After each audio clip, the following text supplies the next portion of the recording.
अस्सलाम वालेकुम नाज़रीन, मैं हूं सना खान। मेरे साथ मौजूद हैं डॉक्टर राजा उमर, जो कि गैस्ट्रोलॉजिस्ट और हाइपेटोलॉजिस्ट हैं, और बाकी इंट्रो वो खुद अपना देंगे। जी, मेरा नाम डॉक्टर राजा उमर फ़याज़ है। मैं गैस्ट्रोएंटरोलॉजिस्ट और हेपेटोलॉजिस्ट और ट्रांसप्लांट हेपेटोलॉजिस्ट हूँ। गैस्ट्रोएंटरोलॉजिस्ट जो है वो आपका मैदा, जिगर और से ताल्लुक़ रखते हैं। हेपेटोलॉजी आपके जिगर से ताल्लुक़ रखती है। मैं आपके जिगर का, आपके मैदे का, खुराक की नाली का और आपके आंत का इलाज करता हूँ। अच्छा डॉक्टर साहब, जिस तरह आज कल रोज़े रमज़ान चल रहे हैं, रमज़ान में कोरोना वायरस की वजह से सब लोग डरे भी हुए हैं और इम्यूनिटी लेवल हमारा बहुत ही लो हो जाता है रोज़े रखने की वजह से। तो आप क्या सजेस्ट करते हैं इन दिनों रमज़ान में? देखिए, एक तो ये बड़ा मिसकंसेप्शन है कि रोज़े रखने से हमारा इम्यूनिटी लेवल कम हो जाता है। इनफैक्ट रोज़े रखने से हमारा इम्यूनिटी लेवल जो है वो बढ़ जाता है। जब हम रोज़ा रखते हैं तो हमारी बॉडी के अंदर ऐसी चेंजेस आती हैं कि हमारी बॉडी के सेल हमारे इम्यून सिस्टम को रिजुविनेट करते हैं, उसमें नए सेल्स बनाना शुरू करते हैं, जिसकी वजह से हमारा इम्यून सिस्टम जो है वो दोबारा ताकतवर करना शुरू कर देता है। लेकिन आजकल क्योंकि आपको पता है कि कोरोना वायरस की वबा फैली हुई है और इसकी वजह से जो है वो लोग काफ़ी हद तक जो है वो परेशान भी इस मामले में कि हम क्या कर सकते हैं और हमें क्या स्टेप्स लेने चाहिए। तो हम लोग इसको डिवाइड करते हैं। अगर आपने अपने इम्यून सिस्टम को अच्छा करना है तो हम उसको 3 क्लासेस में डिवाइड करते हैं। नंबर 1 आपकी डाइट अच्छी होनी चाहिए, नंबर 2 आपकी एक्सरसाइज होनी चाहिए, और नंबर 3 आपका स्लीप का पैटर्न यानी सोने की जो है वो आता है अच्छी होनी चाहिए। जहाँ तक हमारी जो डाइट का ताल्लुक है, हमारी डाइट के अंदर हम लोग विटामिन सी का बड़ा अहम रोल है इम्यूनिटी को बूस्ट करने के अंदर। तो हमें अपनी डाइट के अंदर सबसे पहले जो है विटामिन सी की एडिशन करनी है। विटामिन सी जो है वो नेचुरली जो है वो सिट्रस फ्रूट्स में है, जिस तरह आपके पास किन्नू है, माल्टे हैं जो आजकल भी अवेलेबल हैं, वो आप ले सकते हैं।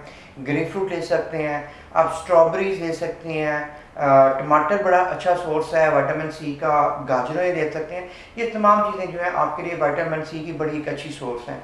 तो ये विटामिन सी के आपके लेवल्स पूरे हो जाने चाहिए। विटामिन सी आपके इम्यून सिस्टम को बूस्ट करती है।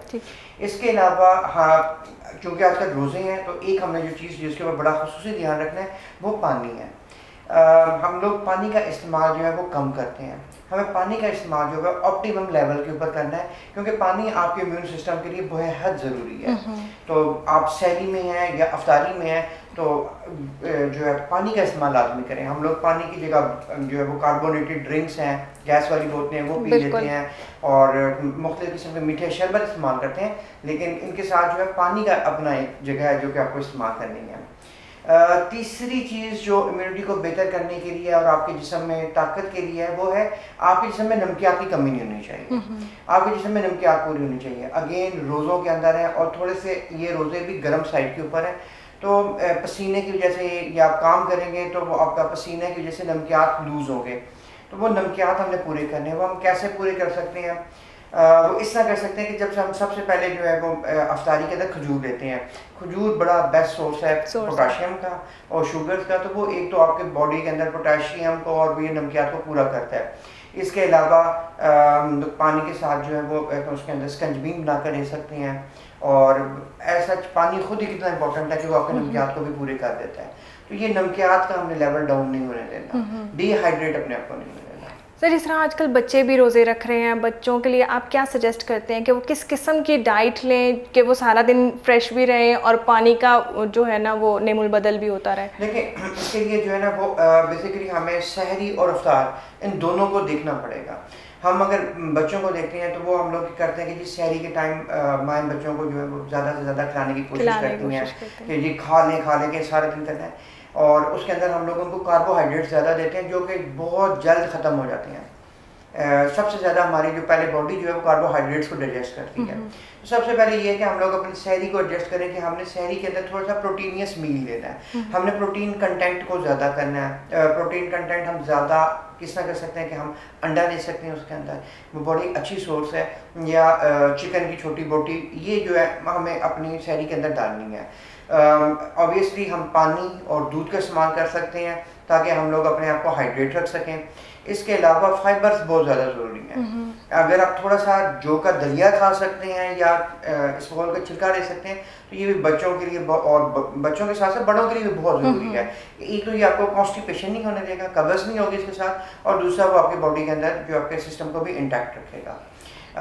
इसके अलावा जब आप अफ्तारी के अंदर हैं तो कोशिश करें कि जी अफ्तारी के अंदर तो वो पकौड़े होते हैं, समोसे हैं, बिल्कुल, और उसके साथ और फ्राइड आइटम्स हैं, कुछ समोसियाँ, कोई रोल्स वगैरह। ये सबसे पहले ये ज़रूरी है कि हम लोग इन चीज़ों को मिनिमम करें। आप फ्रूट्स ले सकते हैं, फ्रूट्स के अंदर आपके पास स्ट्रॉबेरीज हैं, आजकल एप्पल्स हैं, बनानाज हैं। ये ना सिर्फ इनके अंदर वाटर कंटेंट ज़्यादा होता है, इनके अंदर फ्रक्टोज ज़्यादा होती हैं और ये आपकी इम्यूनिटी को प्लस करते हैं। इसके अलावा आप पानी का इस्तेमाल है, पानी के साथ अगर आप स्कंजबी वगैरह बना सकते हैं, ये बहुत बेहतर है। और बच्चों को खजूर से रोज़ा जो है ना वो अफ्तार खाने की लाजमी आदत डालें कि वो उनके अंदर जो है वो इम्यूनिटी को भी बूस्ट अप करती है, उनके अंदर शुगर लेवल्स को भी बेहतर करती है ताकि वो आगे भी अपने आप को कैरी अप कर सकें।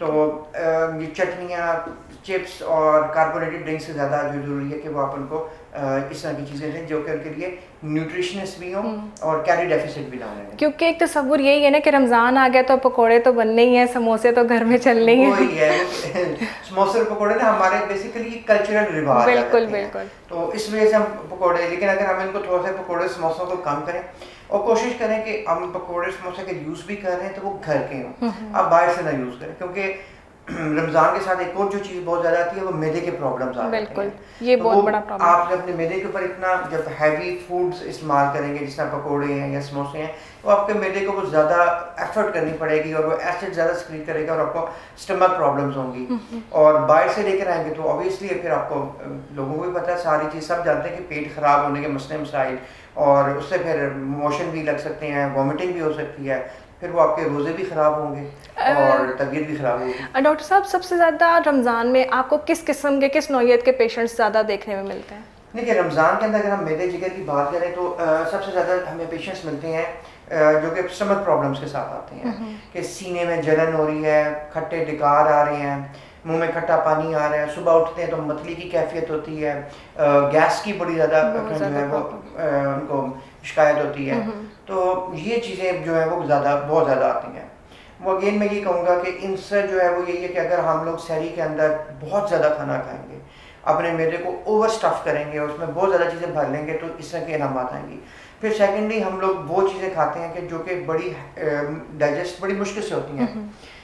पराठे हमने खाने हैं, सालन है, अभी तो इस दफ़ा तो थोड़ा सा कोई लॉकडाउन की वजह से है, लेकिन उससे पहले लोग शहरी में हलवा पूड़ियाँ, नान चने, पाए, इस तरह की चीज़ें खाते हैं।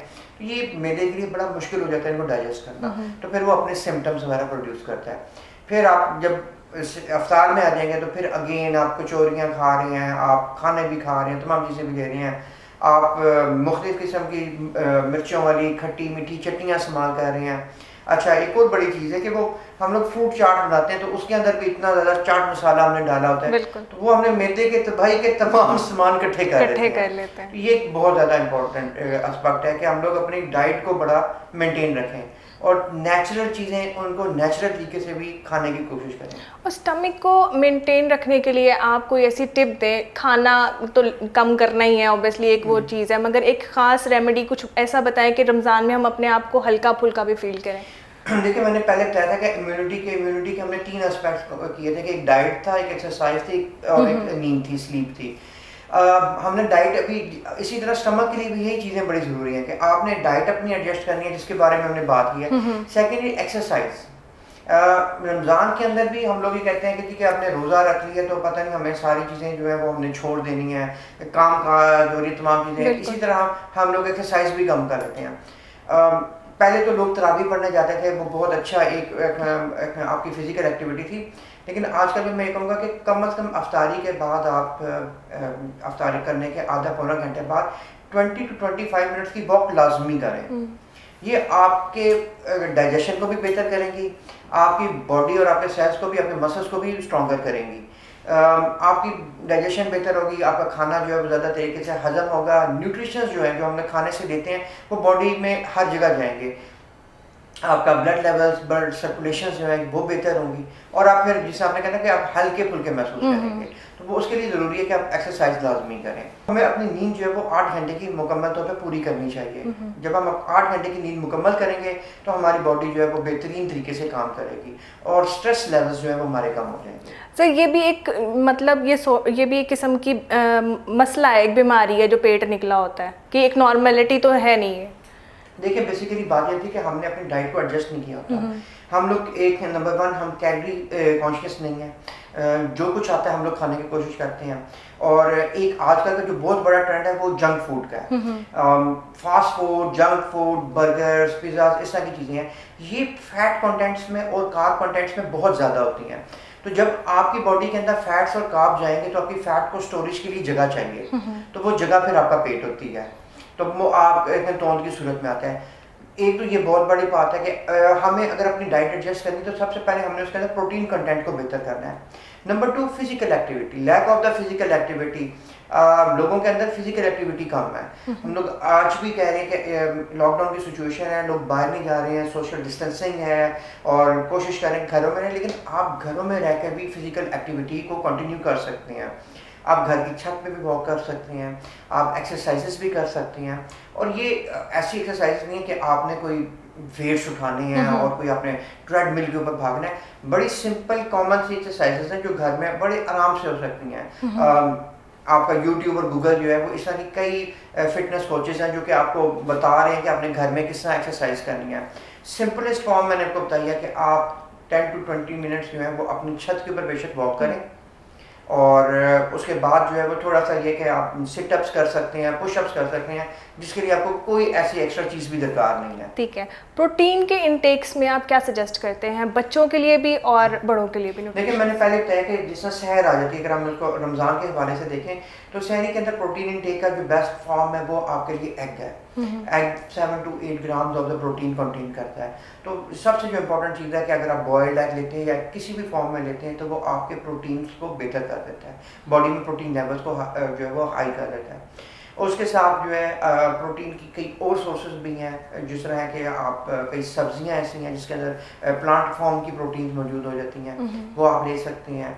उसके बाद आप जो है वो ये आपकी दालें हैं, चिक पीस जो सफ़ेद चने हैं, एक बड़ी वो एक अच्छी चीज़ है कि अगर हम लोग सफ़ेद चने अफ्तारी के अंदर रखते हैं तो उसके अंदर अगर आप टमाटोज और अनियंस भी डालते हैं और आप उसमें थोड़ा सा लेमन निचोड़ दें तो ये आपके लिए बड़ी बेहतरीन एक डिश बन सकती है, जो कि आपके वेट के लिए, आपके मैदे के लिए एंड सेंट्रली आपकी इम्यूनिटी के लिए बहुत ज़बरदस्त है, क्योंकि इसमें विटामिन सी भी आप ऐड कर रहे हैं और प्रोटीन सोर्सेज भी आपके पास हैं।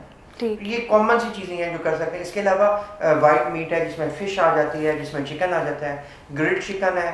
मगर बच्चों के हिसाब से बात करें तो बहुत सारी ऐसी रेसिपी हैं जो माएँ फॉलो कर सकती हैं, बड़ी फैंसी किस्म की हैं और बड़ी हेल्दी रेसिपी हैं जो आप चिकन ग्रिल करके उनको दे सकते हैं कम ऑयल में, तो वो आपके लिए प्रोटीन की बड़ी अच्छी बेस। ठीक है सर, एक कुछ चीज़ें तो हमें अब सोशली सबको पता है कि हमने कोरोना वायरस की वजह से अपने हाथों को महफूज रखना है, अपने मुंह को कवर रखना है।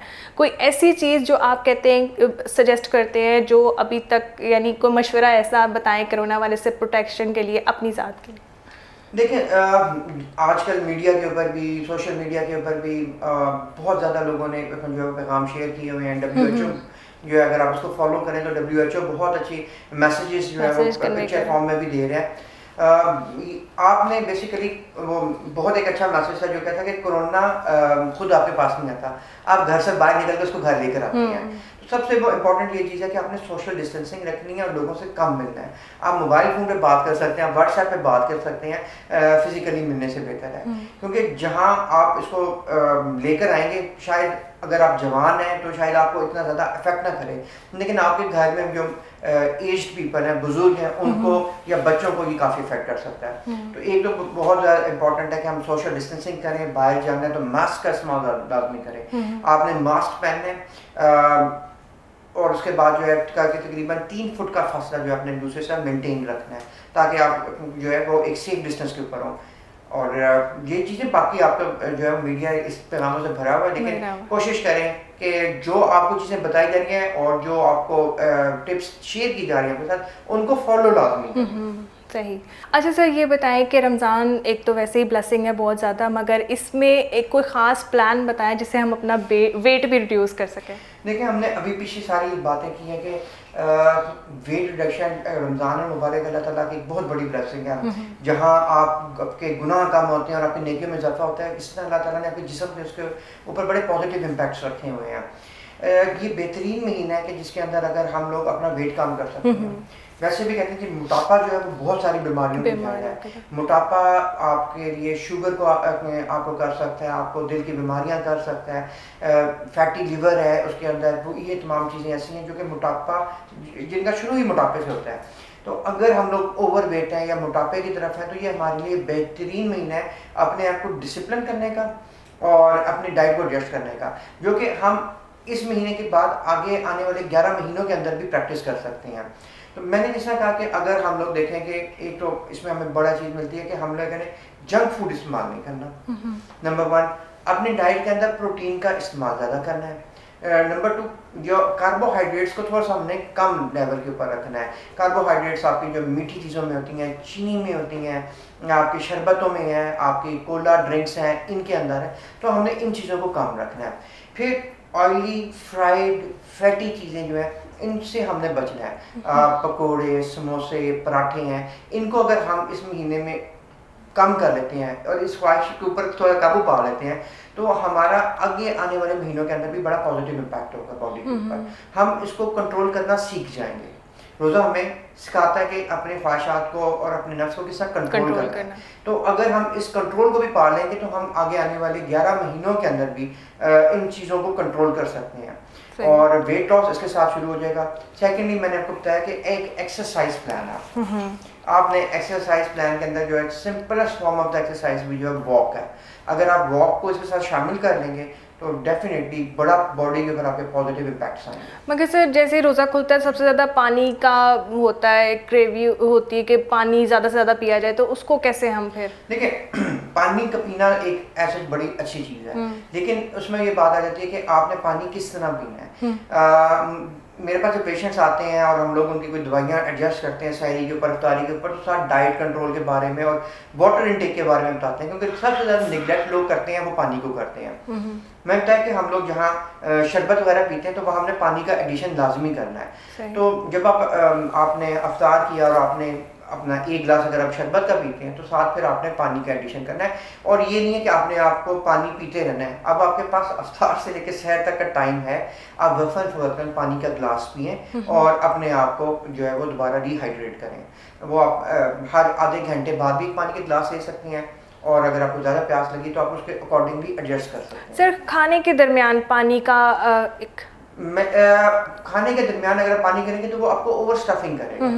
आप खाना कम खाएंगे और आपका मैदा जो है वो इस तरह की चीज़ों से ज़्यादा भरेगा, तो वो उसमें क्या होगा कि आपको जो न्यूट्रिशंस चाहिए।